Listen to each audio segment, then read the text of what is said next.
Hello, welcome to the Learn English Lab. Today's podcast English listening practice topic name is Shadowing, the Art of Echo Listening. Mm-hmm.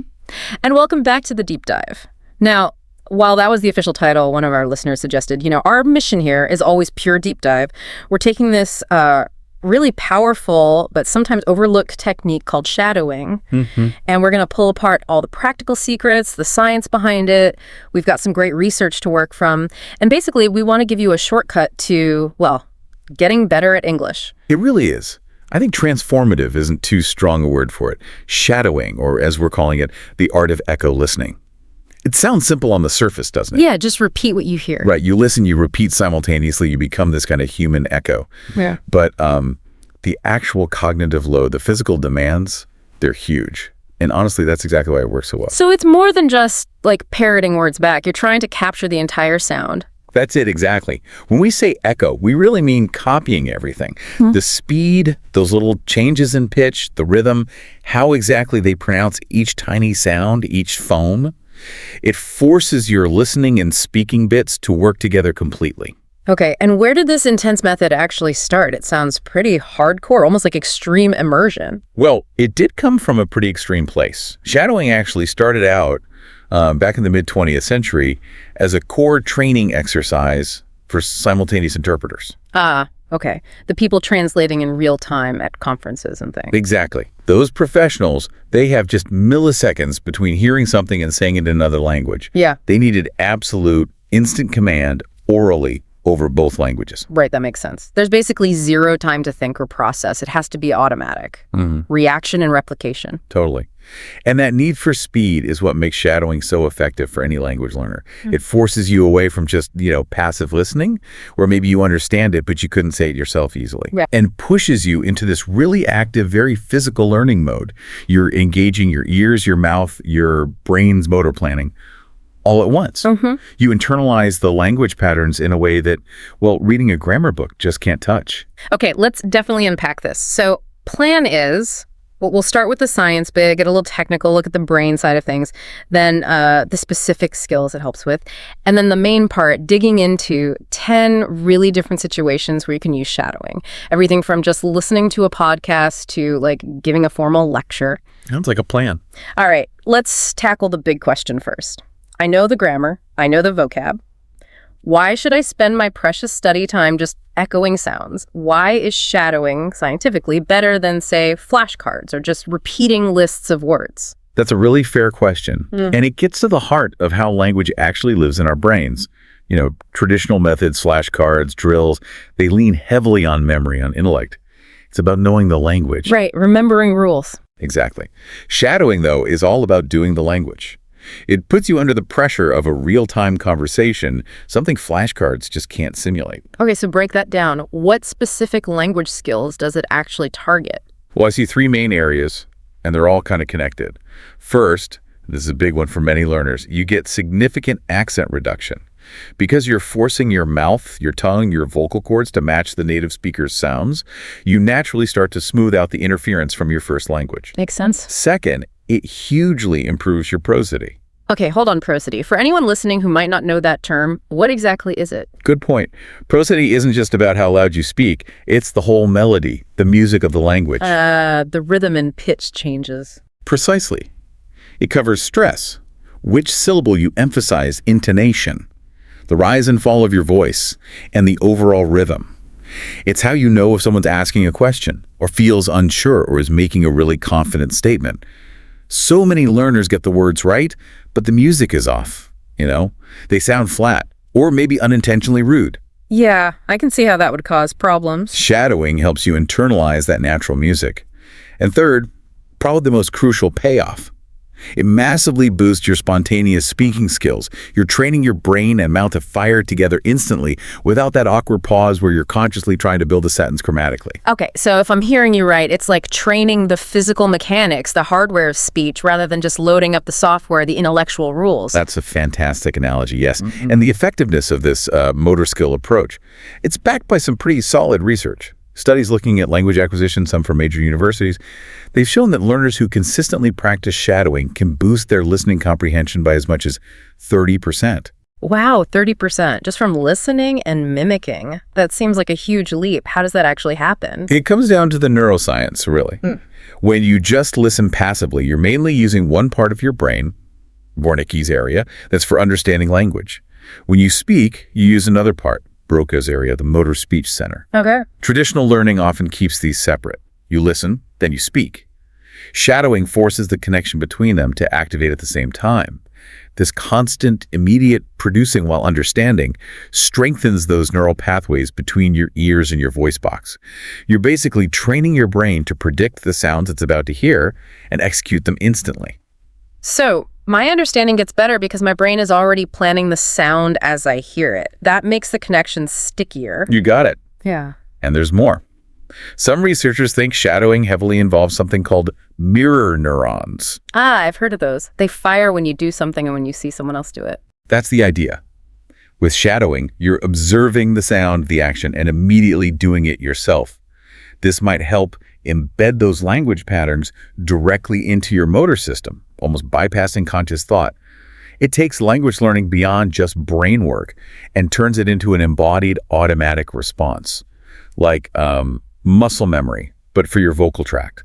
Okay, here's a practical hurdle, though. If I'm focusing like crazy on matching the sound, on the pronunciation, won't that just mess up my actual understanding of what's being said? How do you handle that split attention, especially if you're just starting out? That's a really critical point, and honestly, it's where a lot of people stumble when they first try it. The cognitive demand of true simultaneous shadowing, where you're like a split second behind the speaker, it's very high. That's why you absolutely need to start with something called the lag technique. The lag technique. Tell me more. Okay, so instead of trying to echo instantly, you listen to a short chunk, maybe a phrase, 2 to 4 seconds of speech, then you pause or just let that chunk finish, then you repeat it. You're shadowing, but with a slight delay. Ah, okay. Gives your brain a moment to catch up. Exactly. That lag gives your comprehension center, Wernicke's area, time to process the meaning before your speech center, Broca's area, kicks in to produce the sound. As you get better, more comfortable, you gradually shorten that lag time. Eventually, you can work towards that true, near-simultaneous echoing. It just means you build up your listening comprehension first before you max out the speed. That definitely makes it sound much less intimidating. So this means shadowing isn't just for, super advanced learners polishing their accent. Not at all. That's one of its biggest plus points, its versatility. For beginners who are struggling just to hear and make the basic sounds, it cements the phonetics. For intermediate folks trying to sound less robotic, it really nails down that prosody, the rhythm and flow. And yeah, for advanced learners, it's the tool for fine-tuning eloquence, for absorbing really complex, native-like idioms, getting that final polish. It works right across the board. Right. Okay. That sets the stage perfectly. Let's shift gears now from the why, the science, to the how and where, moving from brain theory to the actual practical toolkit you can start using today. Let's do it. We've grouped these 10 applications into sort of clusters, starting with cluster A, which is all about getting that natural flow, picking up idioms, getting the rhythm right for everyday casual chat. Yeah, this cluster is focused on making your English sound authentic, relaxed, the kind of language you need just to connect with people easily. Okay, first up, situation 1, shadowing podcasts for everyday vocabulary. Podcasts are huge, right? People listen while commuting, working out. How do we make that listening active, turn it into real shadowing practice? Podcasts are brilliant for this because they give you instant access to real, natural, conversational English. And they're great for multitasking, provided you do it right. Think about, say, a podcast discussing daily routines. Instead of just saying, I start my day, the host might talk about using coffee to kickstart their morning. Right, more energetic. Or they might say they need to loosen up their muscles before tackling the big challenges of the day. These phrasal verbs, they're everywhere in natural speech. Yeah, and those are exactly the kinds of things that can trip learners up. So how do we make sure we're getting the sound right, not just memorizing the definition? Okay, the strategy here has a few layers. First, if you are multitasking, you absolutely have to use the speed control on your player. Start at maybe 0.75x speed. This lets you use that lag technique we talked about. Slower pace makes it manageable. Definitely. So if you hear the host say something like, that sounds invigorating, you pause or use the lag to really focus on where the stress falls. NVIG or aiding. See how the emphasis hits that third syllable? That little detail is often the difference between sounding okay and sounding really natural. And what about checking if I'm actually doing it right? Because my own ear might not be the best judge, especially at first. That's the number one issue people run into. You have to record yourself. It feels weird at first, but it's essential. Use your phone's voice memo app or whatever simple recorder you have. Record yourself shadowing just a minute or two of the podcast. Okay. Then, listen back immediately and compare it directly to the original speaker. Pay attention to pitch. Does your voice drop too much at the end of sentences? Does it sound less engaged? Compare the speed.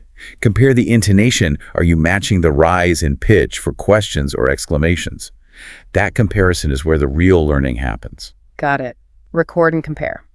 Okay, moving to situation 2. Echoing song lyrics for rhythmic pronunciation. This sounds, well, more fun. It really is. Yeah. And it's super effective. Music naturally blends rhythm and rhyme, which is fantastic for improving your phonetic flow, how smoothly you link sounds together. Plus, you pick up colloquialisms, sometimes even slang, without really trying. Think of pop songs talking about city lights, feeling free, life being a melody, you know? Yeah, the beat kind of carries you along and you absorb the patterns. Exactly, because rhythm is a core part of that prosody we mentioned. So the key practical tip here is really mechanical. You have to synchronize your syllables precisely with the beat of the music. If the singer draws out the word melody over 3 distinct beats, your voice has to hit those same time markers. It trains your mouth to be flexible. Okay, timing is everything. And for a tougher challenge, especially for more advanced learners, try shadowing just by ear. Put the lyric sheet away. Ooh, tricky. It really forces your listening skills into high gear. Your brain has to grab the words purely from the sound, fighting against the music. It's a great test of accuracy. Definitely sounds like a good workout for the ears. Okay, last one in this cluster. Situation 3. Repeating casual conversations for social skills. This feels really important for just, fitting in and building rapport. Oh, absolutely critical. This is how you internalize common idioms, get the feel for informal tone, and master those quick back and forth structures you need in real chat. Imagine listening to friends talking about needing coffee after pulling an all-nighter because they were binge-watching a TV show. Happens all the time. And they call that coffee their absolute lifesaver. Those words are pure, everyday conversational glue. And terms like binge-watching pop up so fast. How do you capture those effectively through shadowing? Here, the focus shifts slightly. You need to capture the naturalness of slang, yes, but also really nail the contractions and elisions, when sounds get squished together or disappear. So you consciously practice saying what's instead of what is, or gonna instead of going to. The shortcuts of speech? Exactly. But maybe even more important than the words themselves is the expressiveness. If the person you're shadowing laughs, you need to practice echoing that laugh authentically. If they sound tired or excited or sarcastic, your tone has to mirror that emotional color. A great way to practice is shadowing conversational podcasts or interview shows where people are just chatting naturally. You pick up the hesitations, the ums and ahs, the little agreement noises. Yeah, I remember trying to use really formal English once in a casual setting, and it just sounded so stiff and awkward. Fluidity and matching the emotions seemed key here. Totally. And that fluidity often comes from mimicking those little sounds, too, the ahas, the even the slight vocal fries someone might use when they're relaxed or tired. Those are the subtle signals that build real connection. Okay, sharp turn now. We're stepping away from the relaxed world of slang and everyday chat, where maybe small mistakes don't matter as much, and we're moving into situations where precision really counts formal and professional settings. Cluster B is all about clarity, good enunciation, and sounding confident. All right, this is a crucial shift. Formal English often demands a different kind of shadowing focus. Less about relaxed rhythm, maybe, and more about clear articulation, proper structure, and technical accuracy. This is vital for anyone who needs to sound credible and polished in their job or in more formal social situations. Let's start with situation 4, echoing news broadcasts for formal language. I can see how this would be great for picking up more sophisticated vocabulary and sounding articulate. Oh, it's fantastic for that. News reports, especially from sources known for clear, well-structured delivery, give you a steady diet of formal English. It's perfect for learning precise pronunciation and getting comfortable with current affairs language. Think about a report on a climate summit. You'll hear words like delegates, phrases about transitioning to greener energy, talk about global equity, or the need for sustainable policies. Yeah, often longer words, multi-syllable words that can easily trip you up if you haven't practiced the stress patterns. Exactly. So the specific tip here is to really zoom in on enunciation. Unlike the fast flow of some podcasts, here you might want to deliberately use a slightly longer lag, maybe a second or two behind the speaker. This gives your brain time to register the whole complex sentence before you try to say it. Take a phrase like unprecedented flooding. You'd repeat it almost analytically, unprecedented flooding. Make sure every consonant is sharp, every syllable stress is in the right place. And what kind of news sources are best? Should you use transcripts? Absolutely. Use transcripts whenever possible. Major news outlets often provide them. This lets you check the words and focus purely on matching the sound. And for a real challenge, for more advanced folks, try shadowing a live broadcast. Using that lag technique, you're essentially training your brain to predict the typical structures and phrasing of formal reporting. It's a serious cognitive workout. Sounds tough but rewarding, especially for career growth. Which leads us nicely into situation 5, mimicking job interviews for professional dialogue. This is super practical, hitting those high-pressure career moments head-on. Definitely. This practice is all about preparing you to sound concise, confident, and confident when the stakes are high.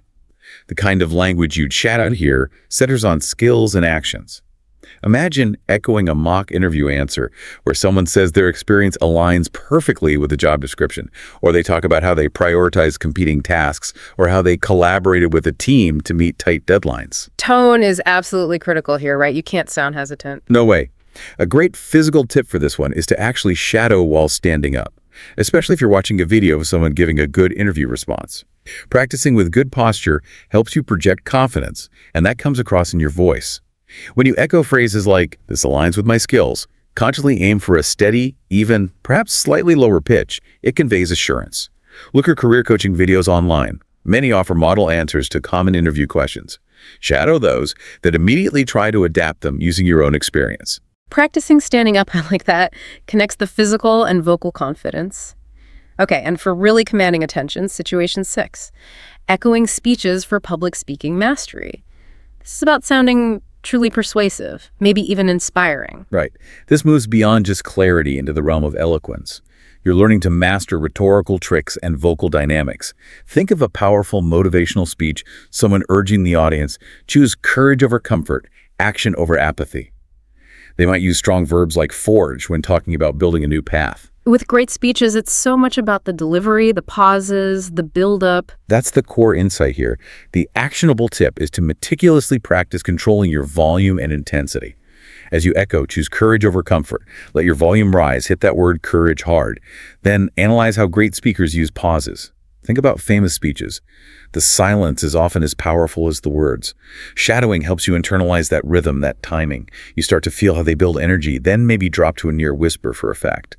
It dramatically improves your own ability to engage an audience. So we've hit casual rhythmic and formal precise. What's next? Looks like we're diving into narrative, emotion, and academic stuff. Exactly. Cluster C is about depth conveying nuanced emotion, telling compelling stories, and handling complex academic language. Yeah. This final cluster is where shadowing helps you really master the expressive potential of English, whether that's showing subtle feelings or explaining complicated ideas clearly. Okay, let's start with situation 7, mimicking movie dialogues for emotional expression, getting beyond just the words to the feelings behind them. This sounds like fun, but also challenging. It is. It's fantastic for boosting empathy, but also practically, it teaches you how to use tone to convey a huge range of feelings. That adds real richness to your everyday speech, too. Imagine a tense scene in a drama, maybe dialogue heavy with words like betrayal or survival, where one character is accusing another of making excuses. Right. When someone's upset or angry, their voice changes completely, pitch, speed, everything. Totally. So the tip here is, don't be afraid to exaggerate when you shadow.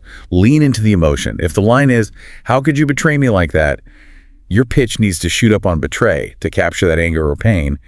Maybe drop hard on that for emphasis.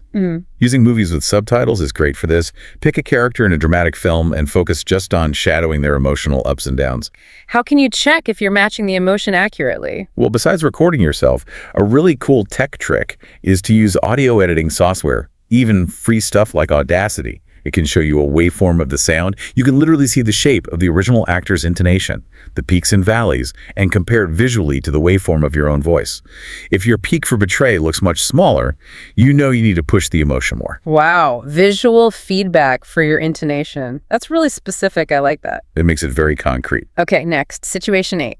Repeating TED Talks for inspirational speaking. We mentioned speeches before, but TED Talks have that unique blend of big ideas and polished, persuasive delivery. Exactly. TED Talks are superb for practicing how to present complex ideas in an engaging, often motivational way. A speaker might redefine innovation as small, daily improvements, not just big breakthroughs. They'll use sophisticated verbs like foster or nurture when talking about ideas, or maybe describe a concept as indispensable. They often speak quite quickly, too, very smoothly. How do you keep up with that polished pace? You absolutely need a chunking strategy here. Don't try to shadow the whole thing nonstop at first. Break it down. Shadow maybe just a sentence or two at a time. Pause the audio if you need to. Really focus on getting the rhythm and the smooth connection between phrases right, like making foster creativity and build innovative pathways flow naturally. And pay close attention to rhetorical questions. When the speaker asks, "Why not?" echo it with the exact same pause, the same inflection. Practicing those is key for your own persuasive ability. A good motivational tip. Shadow the same talk repeatedly over several weeks. Maybe a classic like Simon Sinek's Start With Why, and actively notice how much better your flow and command get each time. Right, repetition on the same material builds mastery. Okay, now for situation 9. Shadowing audiobooks for narrative fluency. This sounds perfect for people who love reading or maybe want to improve their own creative writing or storytelling. Oh, definitely. This is brilliant for developing your narrative skills because you're immersed in descriptive language, often very rich and evocative. Think of a skilled narrator describing the sun having dipped below the hills, casting long shadows, and maybe a character's voice trembling as someone unexpected emerged from the mist. Yeah, audiobook narrators are often amazing voice actors, varying pace and tone constantly. They really are. So the key tip here is to consciously play with your speed. When you shadow descriptive parts, slow down, really savor the language. If the book says a chill ran down her spine, maybe stretch out the word chill slightly. Use your voice to create that feeling. And if you're listening to a book with multiple characters, especially something like fantasy or sci-fi with distinct voices, Like Harry Potter or something. exactly. Practice switching your voice to match those different characters as you shadow. It builds incredible vocal flexibility. And here's another tip. Connect the shadowing to writing. After you shadow a scene, try summarizing it quickly in your own words, maybe consciously using some of the new vocabulary or descriptive phrases you just practiced. Nice link between speaking and writing. Okay, final one, and maybe the toughest. Situation 10. Shadowing lectures for academic English. This is for students, researchers, anyone dealing with dense technical language. Yeah, this can be the most challenging application because the goal isn't just pronunciation. It's about improving comprehension and retention of complex, specialized information. Imagine a university lecture on quantum physics, talking about entanglement, how it's defying classical physics. The lecturer might use words like revolutionizing and pack information instantly into complex sentences. Academic language can be incredibly dense. How does shadowing help you actually process that information overload? Well, one feature of academic English is the heavy use of nominalizations turning actions or descriptions into dense nouns. So instead of things change quickly, a lecturer might say, the rapidity of the change, or the emergence of this phenomena. Shadowing forces you to decode these dense phrases actively. A specific tactic is to shadow while taking brief notes. When you hear and then immediately say a key term like untanglement, you're reinforcing it both auditorily and vocally. It helps lock it in your memory and make sure you spell it right later. So the physical act of speaking the term helps you remember it and take better notes. Precisely. Also, use lectures from online platforms where you can pause and replay easily. And here's a subtle but powerful tip. Don't just shadow the words, shadow the pauses. Lecturers often pause just before or after defining a key concept or shifting topics.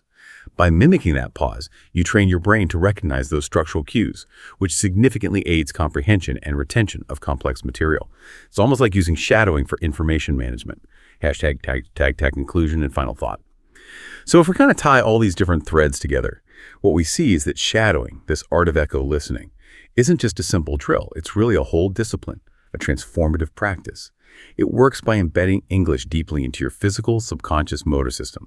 And the sheer range we've covered from casual chat, pop songs, all the way to formal news, academic lectures, emotional movie scenes, it just proves how versatile it is. It gives you real, concrete ways to tackle pretty much any communication challenge you'll face. Right. So what's the bottom line for you listening right now? The absolute key to making this work, as with so many things, is consistency. It doesn't have to be hours every day, but finding even just 10 or 15 minutes for focused, deliberate shadowing practice regularly, that's what makes the difference. Stop just passively listening and hoping for the best. Get active with it. Absolutely. Embrace this active mimicry, this idea of motor planning your speech. You'll find that echoing the rhythm, the pitch, all those little nuances of native speech, it starts to feel, well, as natural as breathing after a while.